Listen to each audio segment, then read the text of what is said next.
अभी हम जिनसे सीखने जा रहे हैं उनका नाम है शांतिक बैनर्जी जी, और मैंने उनके बारे में आपको बताया। ये बहुत अच्छे पोएट हैं। उनकी किताबें, उनकी रचनाएं कई मैगजीन में छप चुकी हैं। आपको ये भी बताया मैंने कि वो पोएट ऑफ द ईयर भी रह चुकी है, पोएट ऑफ द मंथ भी रह चुकी है। तो ऐसी ये पर्सनालिटीज जो हैं, इनका हमसे बात करना, हमारे साथ रूबरू होना और हमें कुछ सिखाना, यही हमारे लिए बहुत बड़ी बात है। तो over to you Prantik sir, और आशा करती हूँ कि आपसे बहुत कुछ सीखने को मिलेगा। Thank you. Thank you so much. Just let me do a system check. Am I audible? Yes, sir. Yeah, thank you. So how many people do we have here? We've got We have 59 participants. 59. All right. Yes. 59 is as good a number as 509. So Now thank you so much. 60. All right, great. So now we are even Stevens. I like but odd numbers. But thank you so much for having me in this online Lit Fest. Our pleasure. I believe this is a session, this is supposed to be a workshop on poetry in English, right? Right, sir. Right, thank you. Thank you. You know, when I was a kid, when I was growing up, my father was in Indian Air Force, and so during the summer halls, we used to go to Kolkata. And I remember that whenever we used to travel in a local train, I would often find a vendor selling jhalmuri. In Bengali, we call it jhalmuri, which is basically spicy puffed rice. Muri is puffed rice. So, in those dreamy-eyed, when I was a dreamy-eyed boy, uh, I would watch this vendor. He would kind of put muri, peanuts, boiled Bengal gram, and then he would also put chopped onions and green chilies, all in a tin container. Add a bit of mustard oil as well, and a seasoning of some special, special masala, and then rustle all this stuff with a spoon. For me, the piece de resistance of the dish was when he would add a final thing. He would add a thin slice of coconut delicately place it on top of the heap of muri, which he would then serve in a paper cone. The Vendors Act, what I used to see on a local train in Kolkata, this Vendors Act for me was no less than a magician's craft. I mean, the brilliance of this Vendors Act also struck me because it was a performance. It wasn't just mixing and matching and bringing together ingredients and putting it all together serving it all together in a paper cone. For me, the brilliance of what he did was also in his performance, and he made sure that everybody traveling, the passengers traveling in the bogie or the compartment, would actually have his eyeballs. um, when I say I used to marvel at his performance, it is because, and the precision and the balance with which he did what he did on a moving train would remind me of a gymnast doing a floor routine. Friends, a very good afternoon to you. I believe we all are now here as poetry lovers. Poetry, therefore, for me is jhalmuri. Poetry is for me a jhalmuri, a cone, a paper cone served with jhalmuri. And writing poetry for me is an act of what the jhalmuri wala, what the vendor used to do when I saw him in those local trains in Kolkata. Because what he used to do is at the core of poetry. What he used to do is also at the core of this Lit Fest, and that is by mixing and rustling up all things together, so many ingredients together, what he would do central to his act was to awaken our senses, our sense of sight, our sense of sound, our sense of smell, our sense of touch, and of course, most importantly, for the Jhalmuri and for me, the sense of taste. So poetry happens also like the making of a Jhalmuri. Poetry happens when our senses are awakened, not just awakened, but brought to a sense, to a heightened sense of intensification. And for me, I believe that a poem, therefore, is born when the five senses are touched by something more, what I call the sixth sense. And what the sixth sense does is, what the sixth sense is, you could call it imagination, you could call it intuition, you could just call it a gut feel. After all, remember that a poem is a poem not because the poet writes of new things. A poem is a poem because the poet makes us see old things in a new way.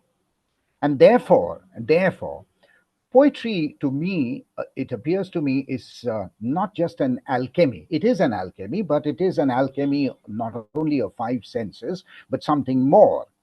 You must also remember, I mean, those of us who write poetry, who love poetry, and who find in poetry not only love, romance, shero shairi, but also a way of life, a way of living. You must also remember, therefore, those of you who write poetry and who are attending this workshop to learn more about how to write poetry, that poetry is not the use of special language. Friends, a poem is not a special language. I mean, it is a special way of using ordinary language. It's a special way of using ordinary language, and therefore, to write poetry, I would say that there is a poem inside you. Why a singular poem? There are many poems already, and you yourself are a poem. It's just that you need to find the language of expression. You need to trigger the facility of imagination. You need to be awakened to these five senses and the alchemy of what intuition and imagination can do. Poetry happens.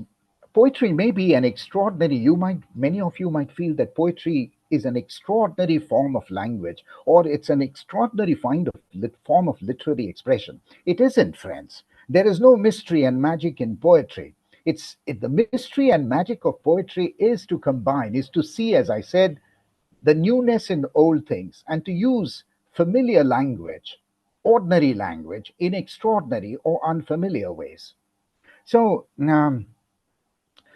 so then, why, when, and how does poetry happen in our workaday world? Um, well, poetry happens when, as William Blake said, when you are able to see a world in a grain of sand, or when you hold infinity in the palm of your hand, or you see eternity in an hour. But this is a workshop on poetry, and that too on something called antimatter. I mean, uh, when Mr. Venkatesh and Anushri first spoke to me about the theme of the Lit Fest, honestly, my mind boggled. And I said, whew, I mean, the last time I thought I'd finished with what's it called? Electrons and photons and positrons. I was done with all those things in school, where I had barely scraped through my 10th and my 12th, which I was foolhardy to do in science. But then, when I heard the word antimatter, the Litfest being called antimatter, I was struck by what the organizers of StoryTent, why did they have this as the theme of the Litfest? I find it something very unique and something very unusual, and it made me sit up and think about it. So what I'm going to do is, if the hosts allow me to share, I've got a few things to show you. Can I share my screen, please?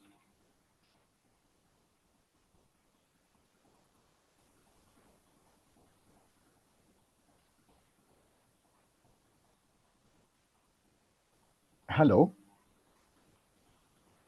It's unmute. Yes, yes, Um, Prantik, we are just doing that. We're just allowing to yeah, share. yeah. Please do.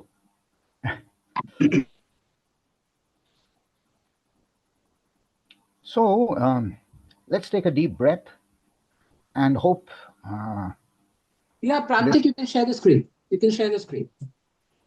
Okay.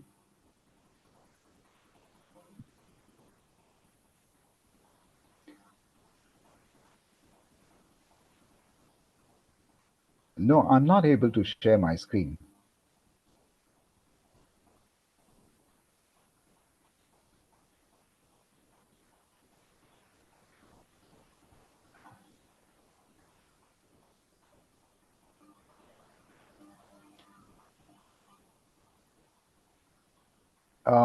Is it visible now? Yes. Yes, yes, it is visible. Oh, great. All right. So we are good to go. All right. So we're talking about five senses and what I call the sixth sense of poetry. Uh, Let me at the outset also tell those of you who are with me in this workshop that please feel free um, to interrupt me without breaking my flow of thought or without derailing the train of my thought. But feel free to raise your hand, and if you have any question, uh, you can make me hold the pause button. So let's see what we have got. As I said,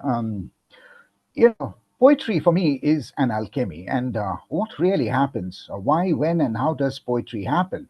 Well, poetry doesn't always happen to have to the ability to see a world in a grain of sand or heaven in a wildflower. Poetry happens like this. And I'm going to read out a piece which I actually wrote for this workshop when I heard uh, the thing antimatter. And when the organizers asked me to do something on the five senses. So here comes a poem which is titled Sixth Sense. Hear before tell, hear before tell, feel before touch, taste before stir, smell before breathe, see before look, then write. Then write. The page breaks out of five senses to matter a bit more. The page becomes a poem. The page becomes a poem. So, there is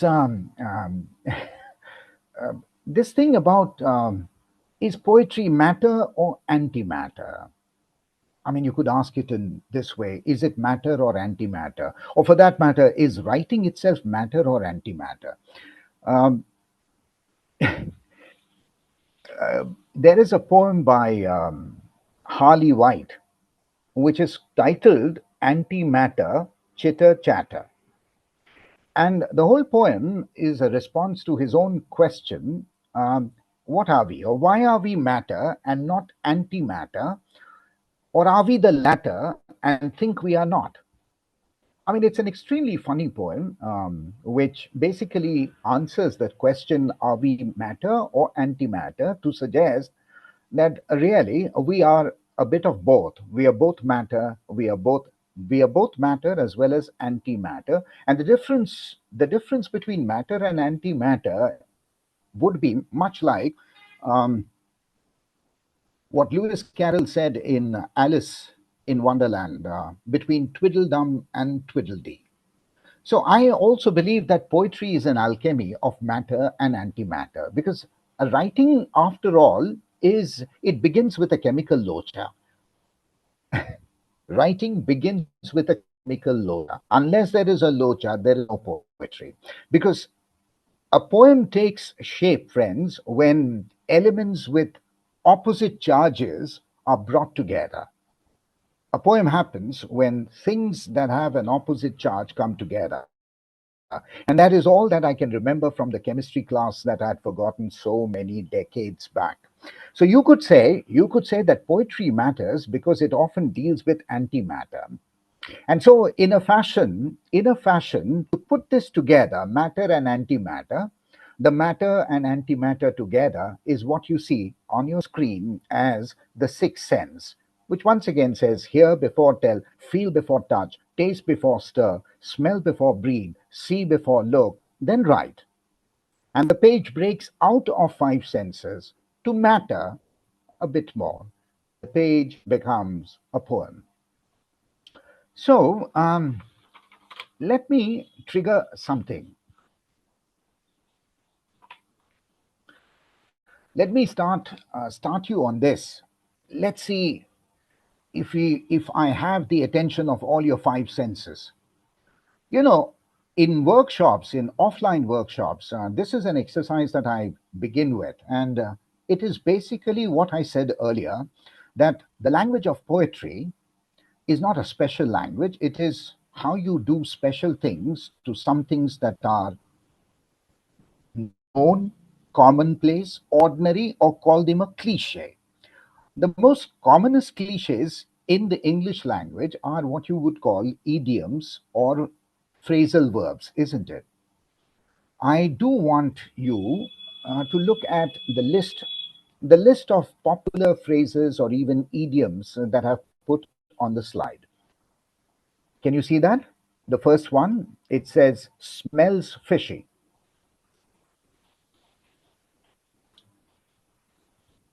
I would want voices in the room.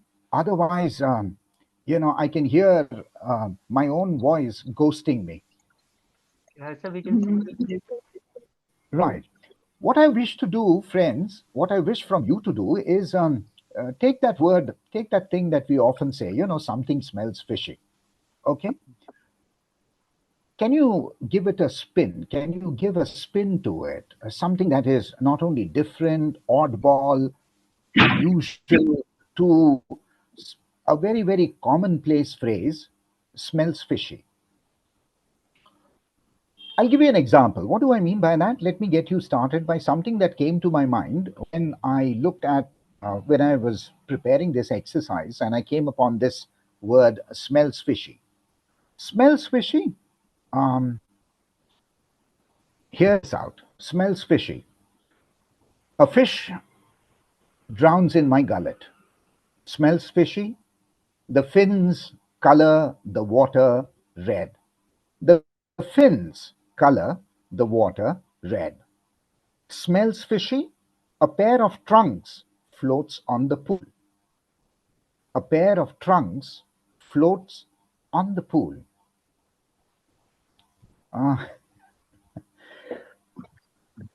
You think of these, and you are, of course, thinking of a shark, maybe, or I don't know if you've seen the movie Jaws.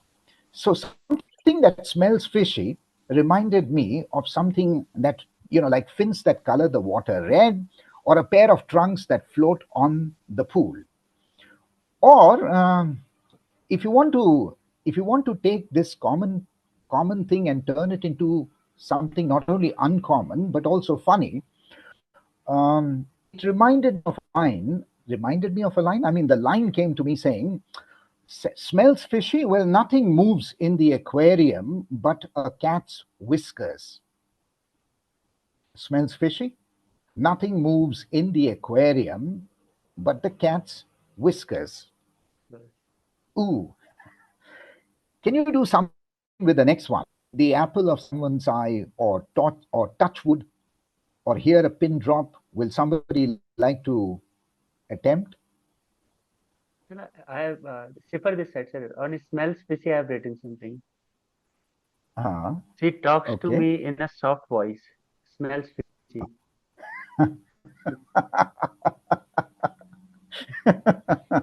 All right. Yeah. Not all soft voices are genuine and earnest, so she smells fishy. Okay, all right. Notice what you just did. You actually combined. You did a chemical locha here. You combined the sound of someone's voice to the smell of fish. By the way, and that's exactly what I mean when we bring together matter and antimatter. Right. Right. Would anyone else give it a go? Yeah. Yes. So Smells fishy. Smells like home. Smells like home. HOME. Yes, Oh, HOME. oh, good, good, good. Home is where the fish is, not just where the heart is. Home is also where the fish is. And I can see, are you Bengali, by the way? No, but I listen to a lot of Bengali songs. It relates to the place a lot. Okay, That's it. okay, okay. Would somebody take up another one? Let's say touch wood. Yeah, What about touch wood? wood. Or hear a pin drop? What about hear a pin drop? Here a pin drop. Can't find it anymore. Oh, all right. Or hear a pin drop, hear a pin drop, the body's pile. Hear a pin drop, the body's pile. We're talking of the pin of a grenade, right? Oh, understood. Okay, what about touch wood? What about touch wood? Or in poor taste? Can I say something in touchwood? Yeah, yeah. Touchwood, it is Monday, I'm at my desk. Oh, lovely. Okay. Anyone else? Oh, we are juicing up. Come on. Yeah. We've got what? How many participants? We've got plenty.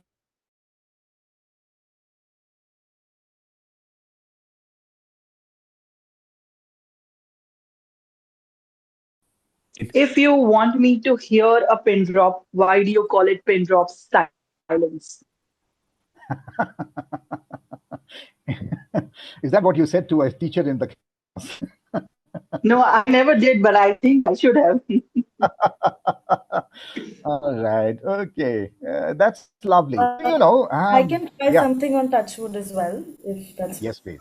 Yeah, go ahead. touch wood away from the screens. Oh, wow. It's like saying, take time to smell the flowers. All right. Touch I wood. have written one Yeah. on a hear a pin drop. So a lot has been said that you can hear a pin drop. Oh. A lot has been said, so you can hear a pin drop. Okay. Great, great. We're doing good, man. All right. All right. So now that I have got or we've got all our senses working together. All right. Let's move on. Oh, by the way, touch and go. I thought somebody would take this up. Touch and go. All right. It's like touch and go. He always did that, passing her. Mm. He always did that, passing her. So we've got lines. Notice that these are not what the popular phrases or the idioms really mean, but we've added something completely, not only a spin, but we've added something related to the senses. And we are doing sensational, by the way. So let's move on to the next one. Smells fishy. I thought I'll take this up and lo, we had somebody talking about fish. Home is fishy. Home is where the fish is. But what about fishy things outside the home? So here is something I wanted to share with you. Can I read it out to you? Smells fishy. Sure, sir. All right. This is my own poem. It's called Smells Fishy. Seasoned with ginger and garlic paste, grilled with a dash of lemon, we were served fish piecemeal. As we sat across the table, casting our lines and hooks in small talk, the flesh we ate, hot and spicy, scalded our tongues, burnt our innards, ulcered our time. But we held on, letting the fish nibble at our bait, thinking the act promised something greater than the smell. What we left on the plate was a bone to pick. Prize, after all, was not the fish. The waiter kept an eye on us. Home was the net where garlic was caught in my breath. Certainly smells fishy, doesn't it? It does. Okay. All right. Sight, sound, smell, taste, and touch. If they be what makes our five senses, we're looking at something. We're looking at the sixth sense, your sixth sense. How to look at a pig, for example, what you see here. Um, Take 5 minutes. It's a visual prompt. Take 5 minutes and write whatever, however, and wherever it comes to you. Maybe not more than 4 or 5 lines. Can you give it a try? Sure, sir. I hope you can see. I hope you can see the slide. It's got a picture.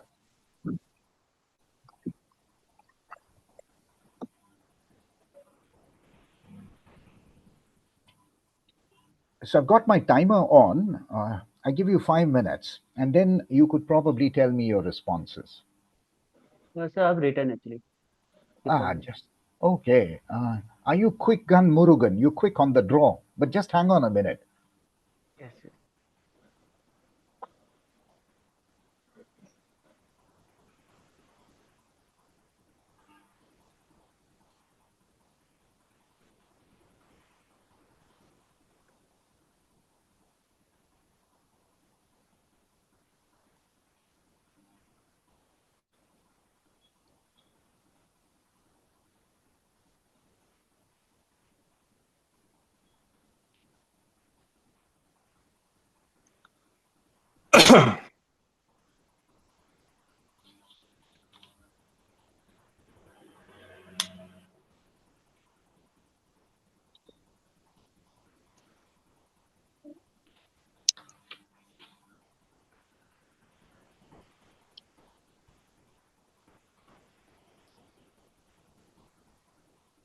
All right.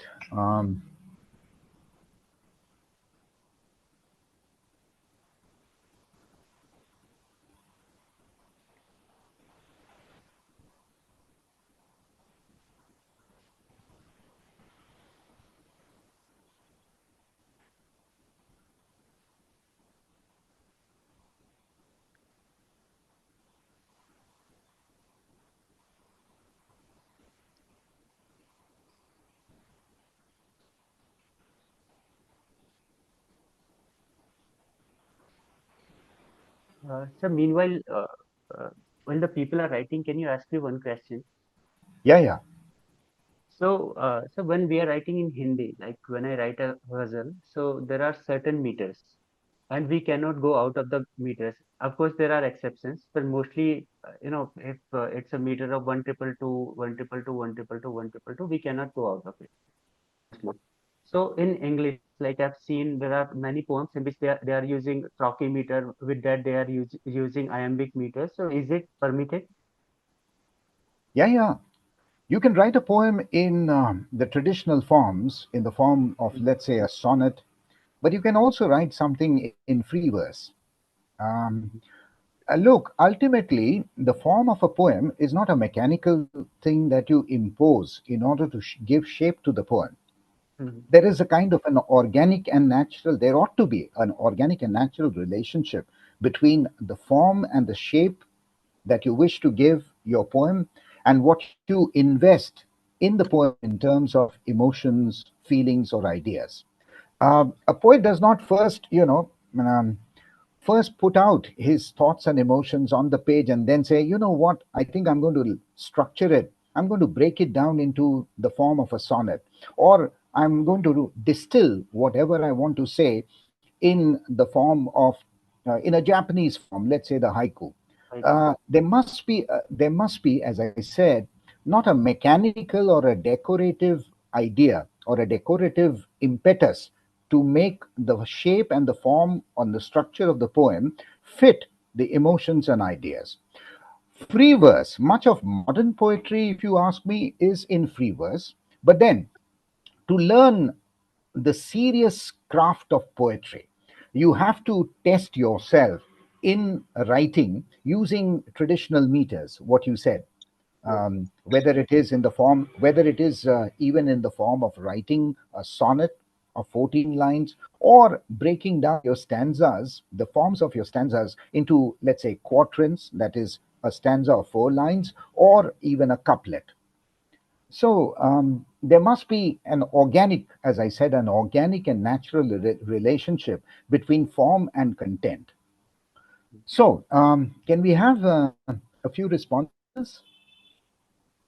I've written one. Shall I? Yes, please. Yeah, go ahead. So I've written, a candle burns with my hopes, drips like my blood, smells like my flesh, strangulates me.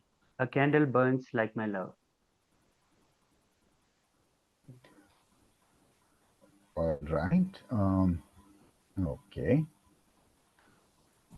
Sir, I have written a poem on it, 5 lines. Yeah. A solitary flame in darkness shines, a beacon of hope in troubled minds, melting wax like fleeting time, a burning reminder of life sublime, flickering bright until its final chime. Until it's final? Chime, Chime, this chime. Oh, okay. Hi, sir, I've also written something. Yeah. You burn, so I melt. You burn, so I melt your hot, beating heart on my chest, and lo is born the light of life after death. Oh, okay. All right. So mango, Yeah, please. it isn't flickering, yet something moans. The wax melts and takes away tons. Soft and light, the candle burns. Pretty good, I must say. I mean, this is all very spontaneous and extempore. So, um, well done. Well done. All right. I'm impressed. Um, what you've just done actually is to look at the language of poetry as the language of metaphor, to look into the figure of a candle and wax figuratively, to turn to invest, to look at a picture, to look at to use to see a candle, a melting candle, and to turn it into, to think of it, to imagine of it as a metaphor for life, for love, for hope, for all the things that you said, which is wonderful. And that is exactly the kind of thing that I said, that object. One of the things that as the writers you could do is to look at objects. Objects, friends, are not just objects. I believe that objects speak to us, can speak to us if we look more carefully, if we listen to them, if we give them the time and the space, and if we listen to them, we can hear them. All right. And objects have a memory, objects have a history. Let me uh, to top those wonderful responses of yours, this is something that I wrote. Let me share again my screen with you.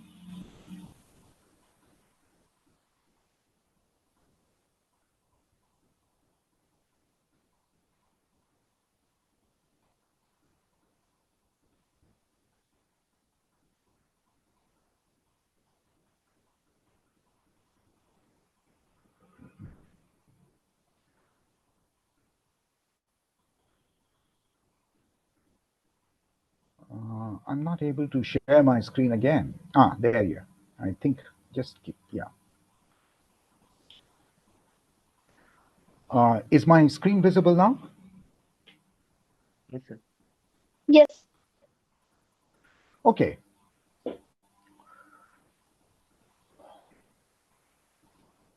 Objects are not objects. Objects become metaphors because they have stories to tell you. And so, with all the wonderful lines that you gave me, here is my little piece on it. I'll read out to you. Sliver of white heat, switch of unrest, icicles on a dying frame. The dark is when she is in need. The dark is what she can feed. So, poetry, friends, is to look at things around you, is to make sure that you see more and you hear more and you taste more and you smell more and you touch more. And for that, doesn't always have to be an object. It can be an object, it can be an object, it can be a fruit. I mean, think of, well, mangoes. I think one of our favorite fruits. So when you think of when you look at a picture like this, or when you hold mangoes in summer, or when you get your favorite variety of a mango, whether it is Hapus or Alfonso, right? Mangoes are my favorite eats, by the way, in summer. And um, you could try this out as a prompt to look at a box of mangoes. I'm sure you get them to your houses in summer, or you buy some. But my mangoes, the mangoes that come to me each summer come from very far. I mean, they come from Ratnagiri. And often, when you look at even at the market, you go to the market to buy uh, boxes of Alfonsos or any other variety of mangoes. It's interesting, isn't it, to think and imagine their journeys and then to pick on, let's say, a metaphor or maybe similes that come to our mind. So, here is a line which you could try. Um, a poem that you could perhaps discover thinking about mangoes, which begins something like this. You know how they sit. We don't really have the time, otherwise, I would have loved to give you some time to do this exercise. But what I wish to share with you is that matter, matter again leads to antimatter thoughts, and it can actually give you a poem such as this. May I read it? Yes, sir. Mangoes. You know how they sit, their green mouths nudging out of a warm bed of straw. How far they have come, rolling from side to side, like pregnant women gossiping about family ties. Pressed close and tied, they color up in secret dreams. Day by day, they grow pale, trying hard to hide a whiff of the juicy scandal. But we keep watch, but we keep watch, peering into their hideout, fingering their smooth skins, nosing into their private affairs. Then, when they can no longer contain their secret, the house exploding with their private smells, we pry them out of their limbo, gleefully announcing, they are done. Oh, they are done.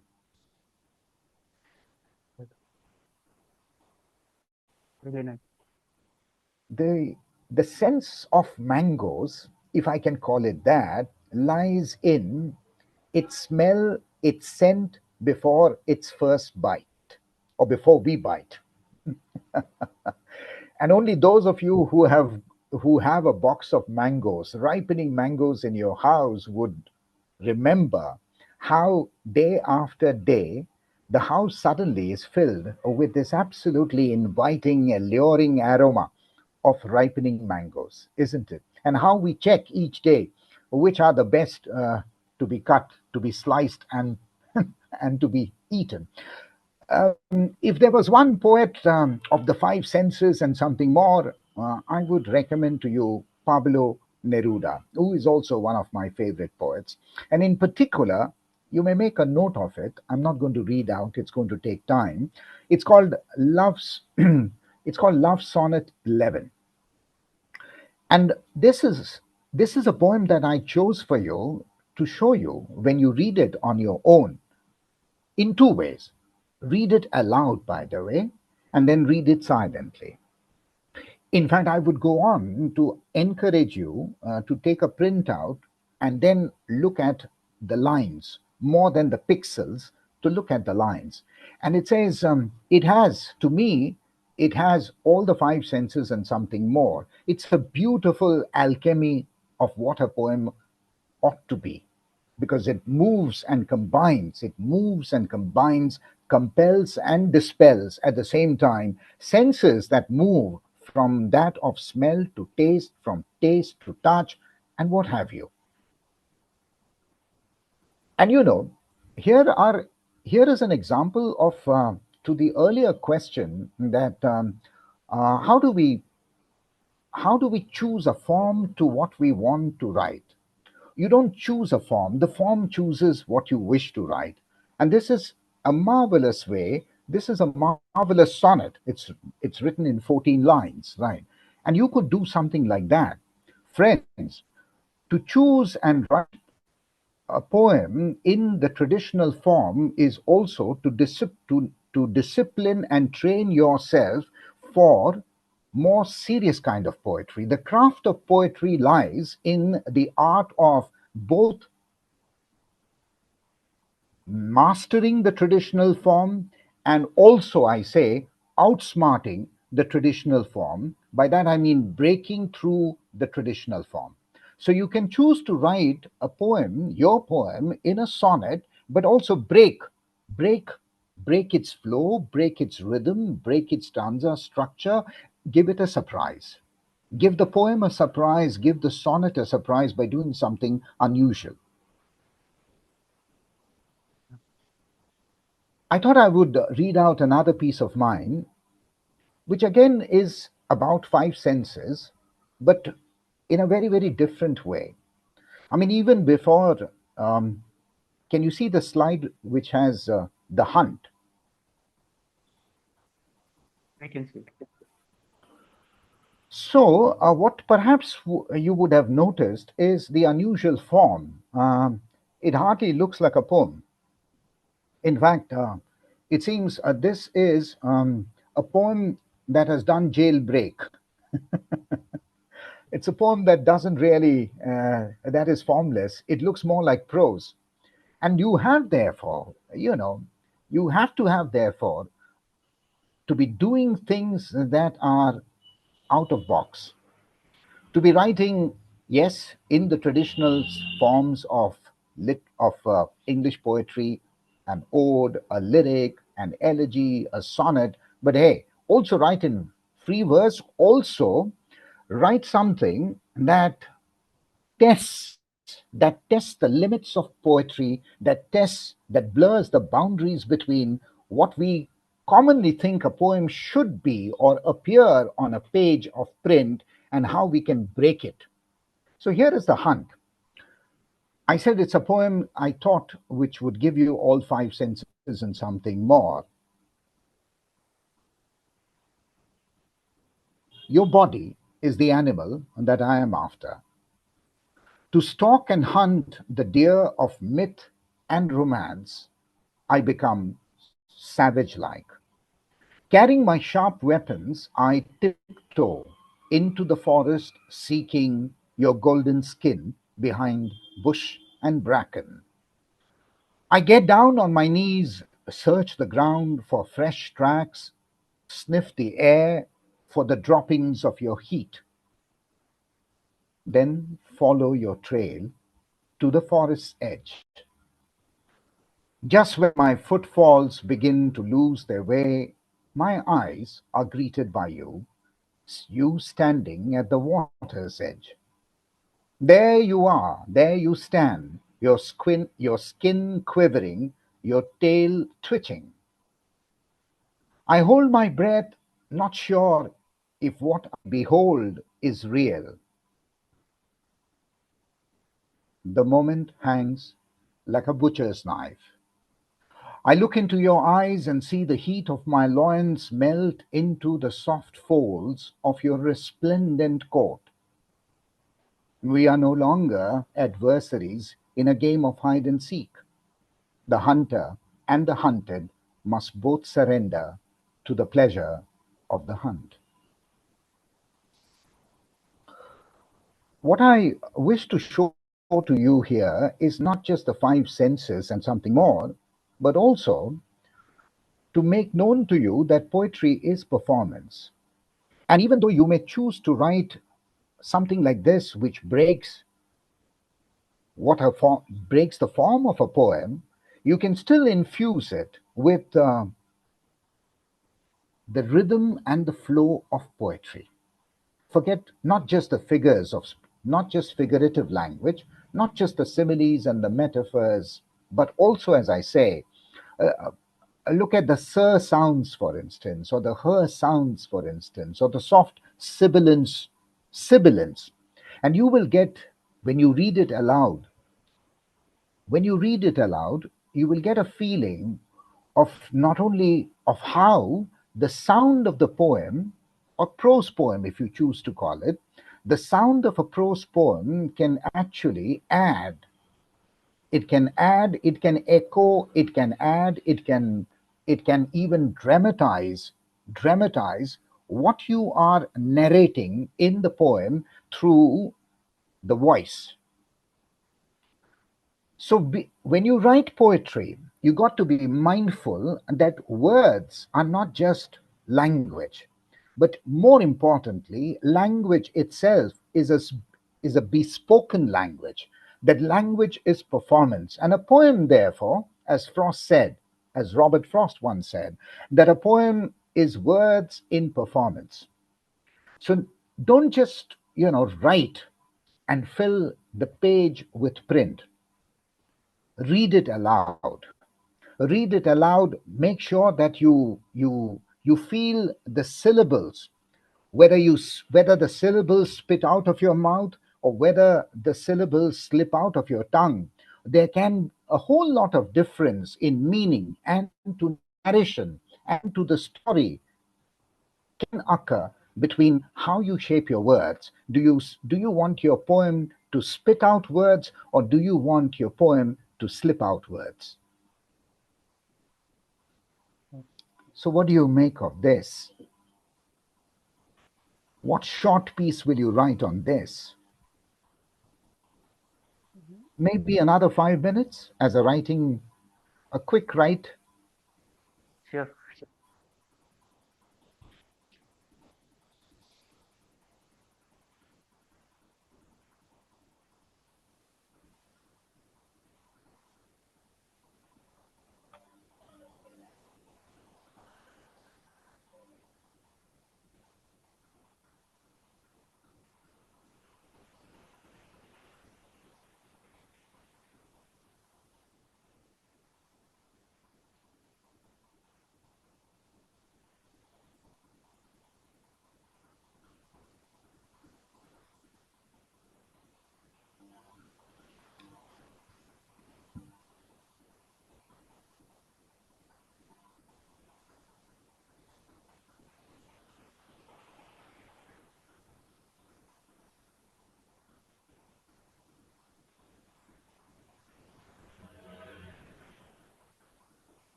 Answer.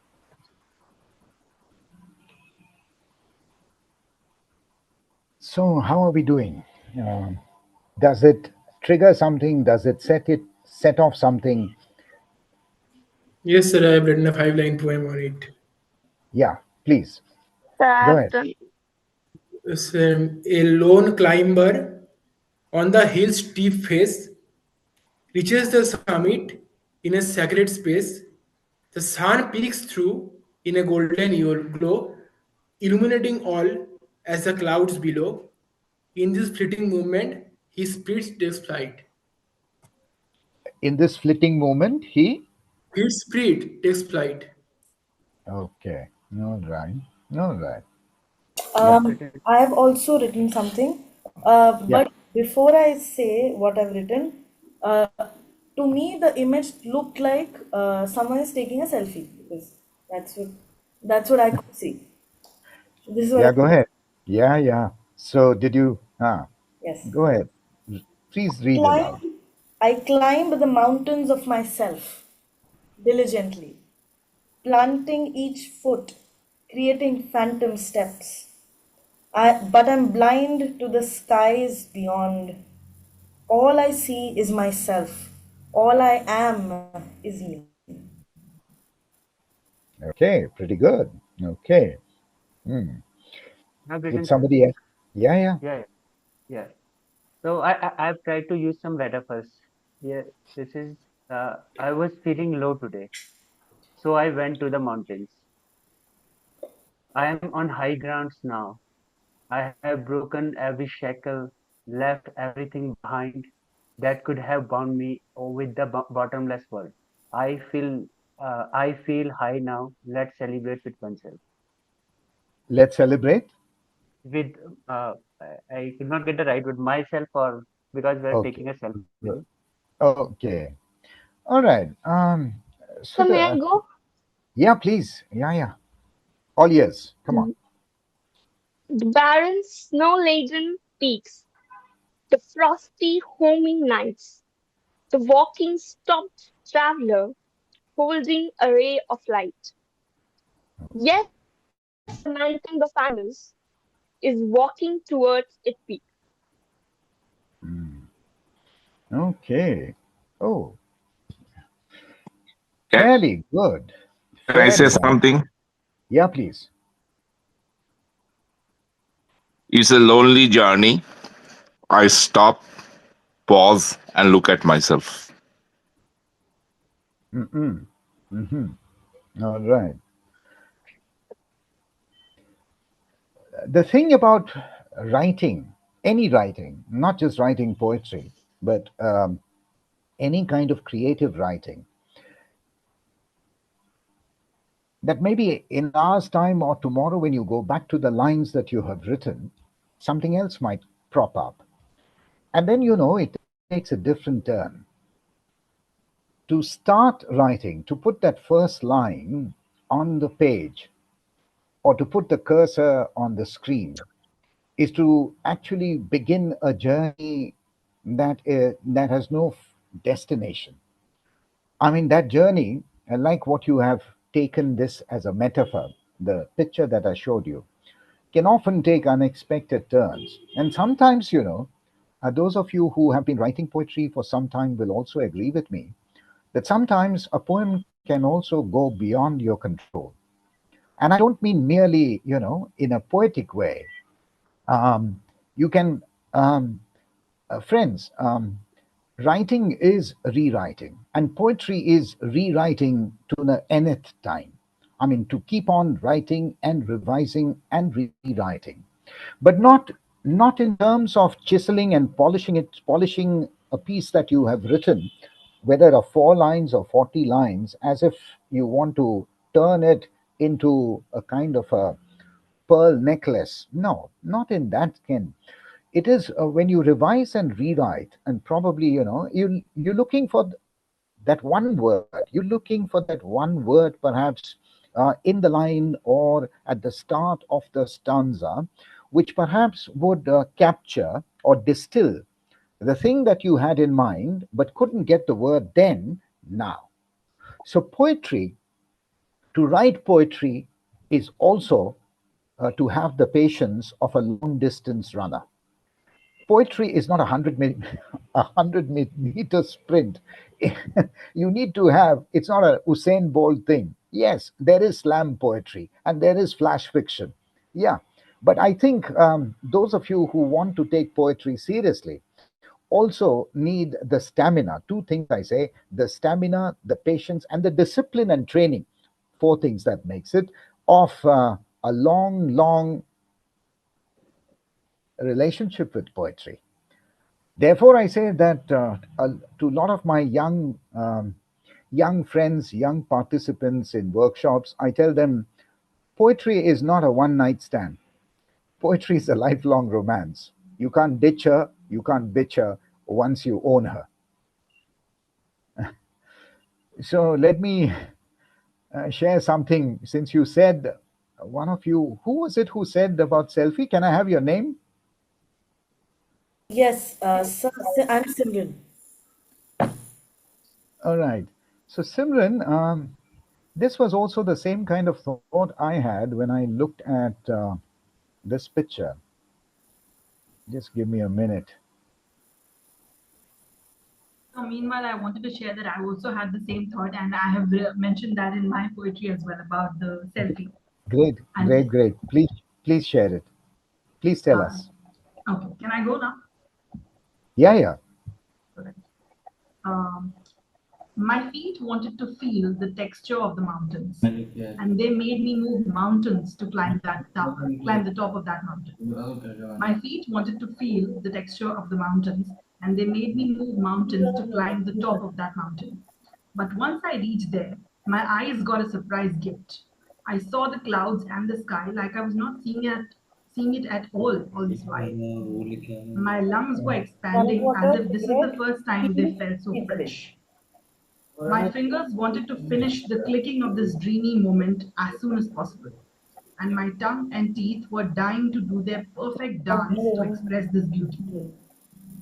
As I finished my selfie ritual for posting it on Instagram, I was lost again in this Bollywoody beauty and smelled something that was हाँ, not नहीं sweet, पड़ेगा चटनी neither tangy, but it felt delicious. नहीं लाना पड़ेगा.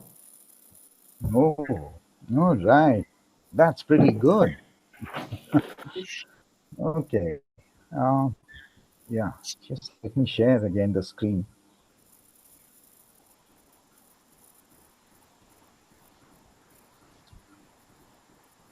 Okay.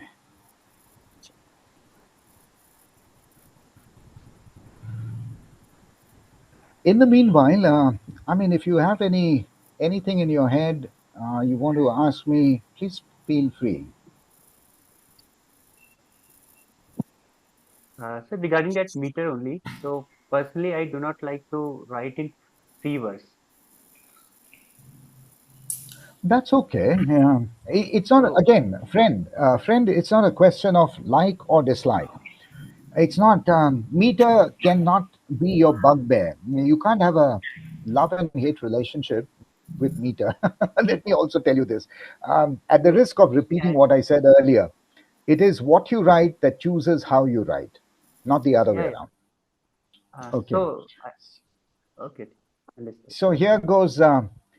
Here is something I wanted to present to you in a different way. Don't want you to focus on the words. I want you to see the shape of the poem.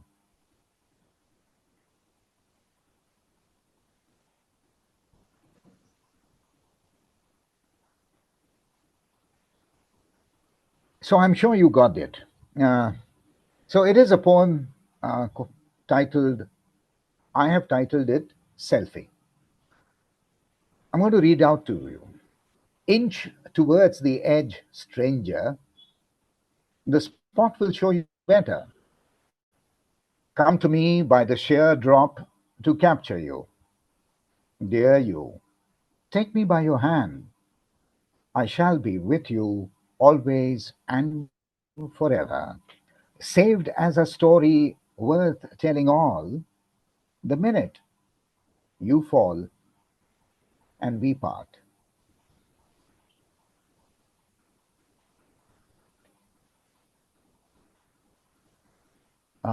Any comments?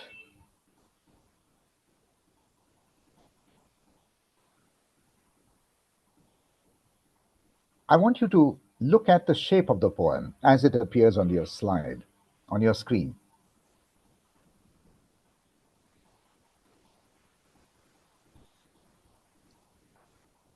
Hello, are you all there? Yeah, Yeah, we're actually. trying to understand actually. Trying to. No, It looks like actually, a drop to us. To me, it looks like a drop. The number of words are decreasing to the bottom, and you have used the word fall. It looks like a fall. Uh, if I see the picture. It could also be a mirror image of that picture that you showed us. I feel. actually, for me, it's just like the selfie only. In the phones, we took the pictures, and it's just the opposite what comes on the screen. It's the Mhm. polar image. Yeah, that is And what what I connect with the line is like the saved as a story worth telling to all.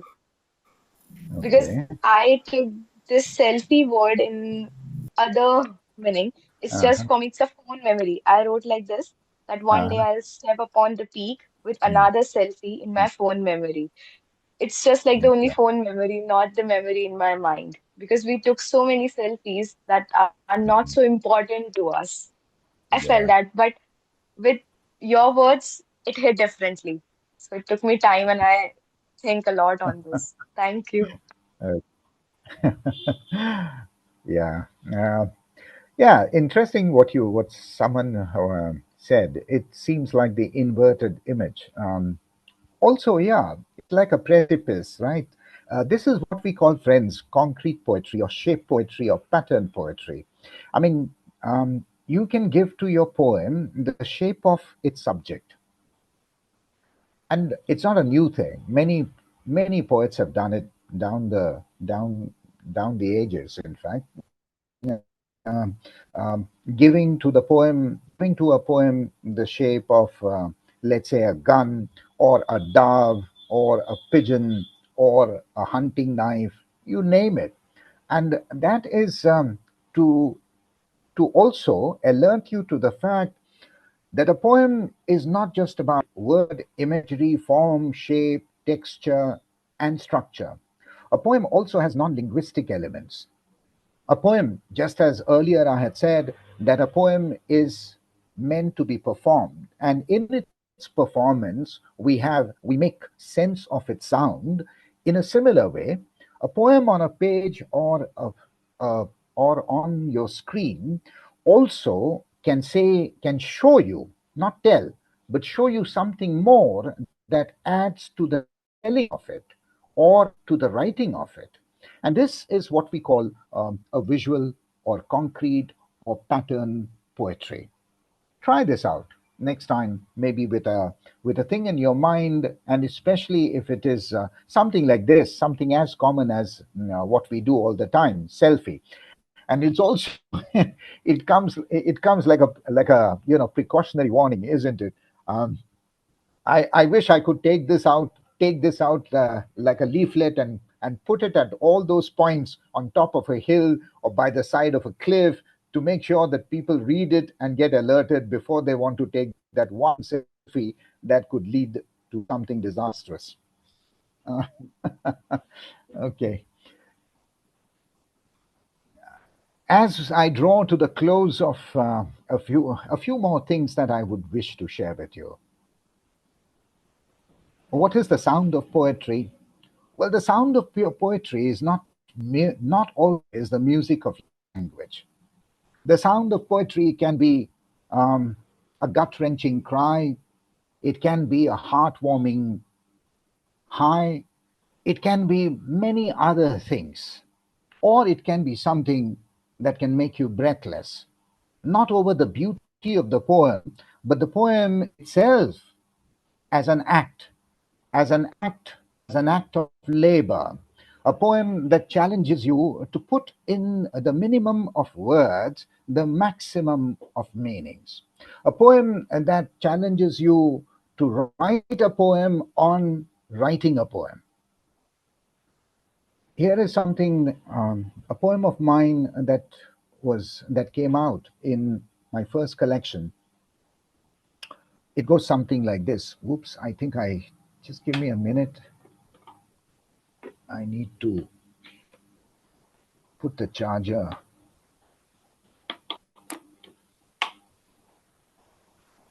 Yeah. Can you see on screen? It's not the title of the poem. It's called, it's just to make you think. Can a poem make you breathless? And the poem goes like this.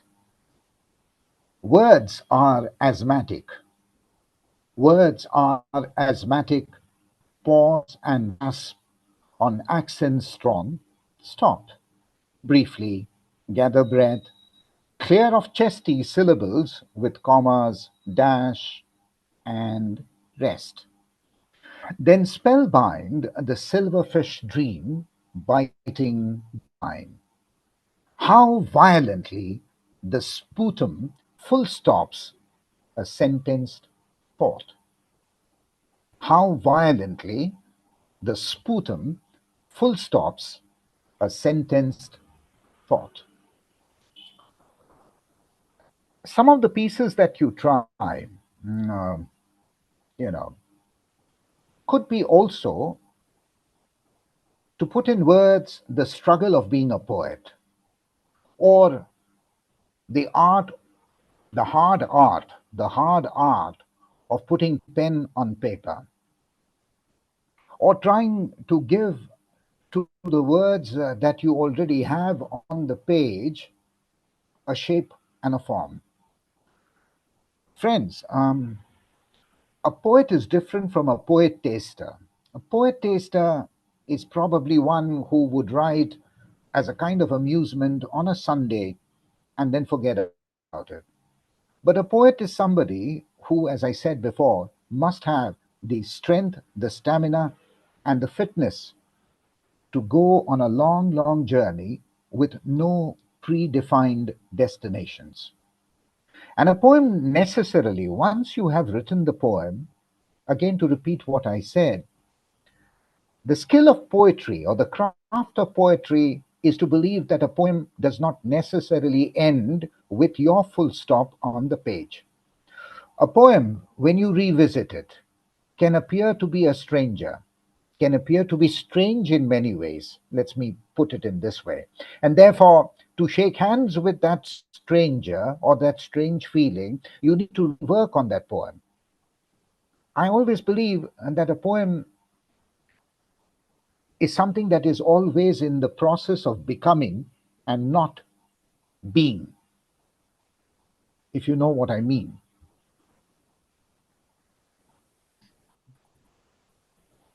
I'm going to end to show to you how things around you, poems are, you don't have to seek the woods, nor a stream, nor go on top of a hill. Do so if you can, to find poetry. Poetry is around you, just as stories. Stories are everywhere. This is a poem which relates to what I had earlier said, that an object has a memory, and a piece of furniture can be both story and history. Your family story and your personal history. Or let me put it this way, the other way around. Your personal story and your family history. The poem is titled Chair. Yesterday, we found there was no room for the wooden chair that Ma rocked. I often saw her gripping its arms, her eyes searching something by her side.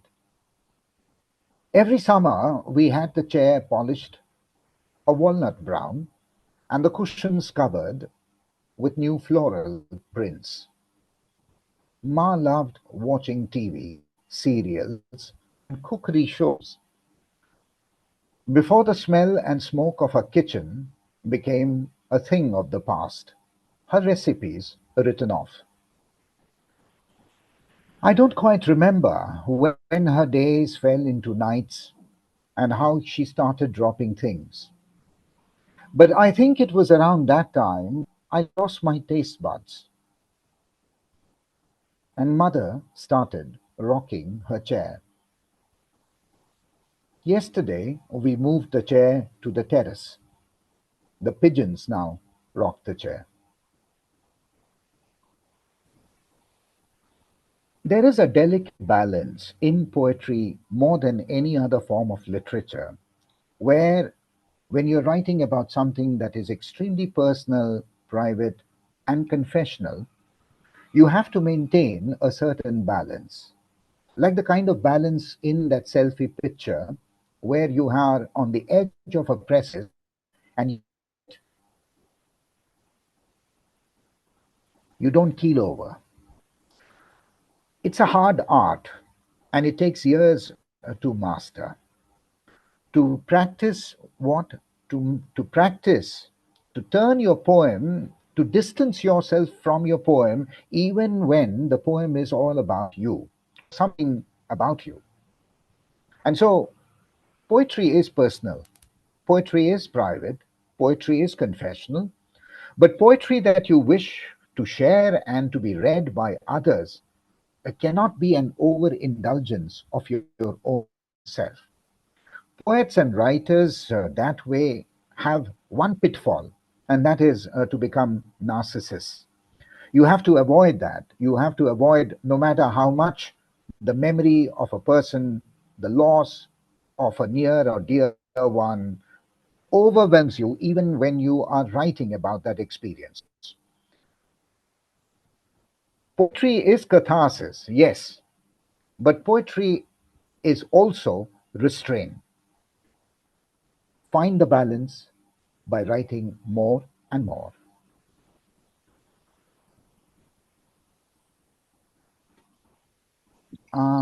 Let me finally, there is a lot to be said and lot to be shown, but this is a slide of books that I have been reading over the years on poetry.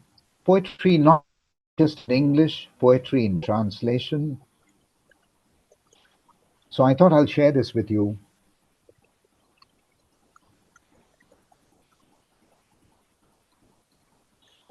And a few books, especially for those, you all, I guess, are starting out your long, hard, but passionate affair with poetry. And so, as you break out and break in with, with, with your writing, here are a few books which I found uh, very useful.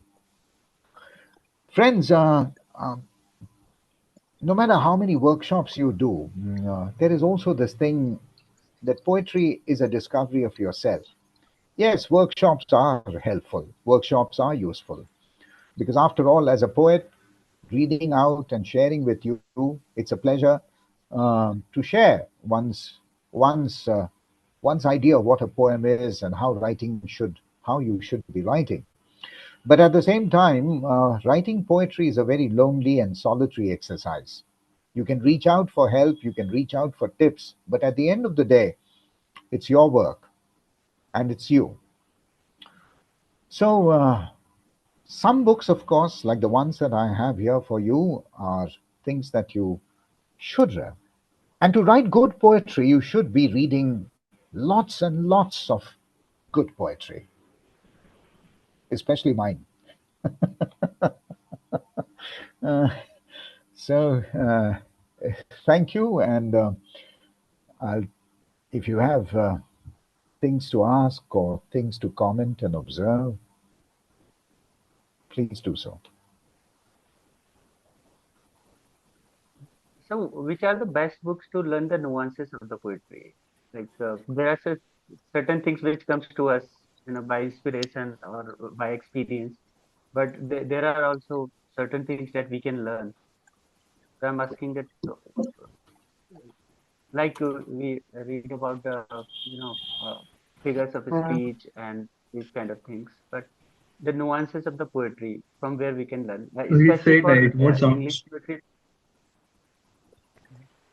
I'll just answer in the line, and I think we've run out of time. So all I can say is, one doesn't learn the nuances of poetry. One learns the mechanics of writing poetry. Nuances you find on your way. That's the journey I was talking. That's the journey of self-discovery you'll find for yourself. But mechanics, yes, the nuts and bolts of writing poetry, the things that I've shared with you, the books and the book pictures and the titles of a few good creative writing books, please go ahead. Okay. So thank you so much, everyone. I Yeah. hope I've been able to give you something as takeaways, and I wish you all the best on your own journey of self-discovery as you discover more and more on how and what and where to write. Thank you so much. Thank you so much, sir, for your valuable time. Thank you so much. My pleasure.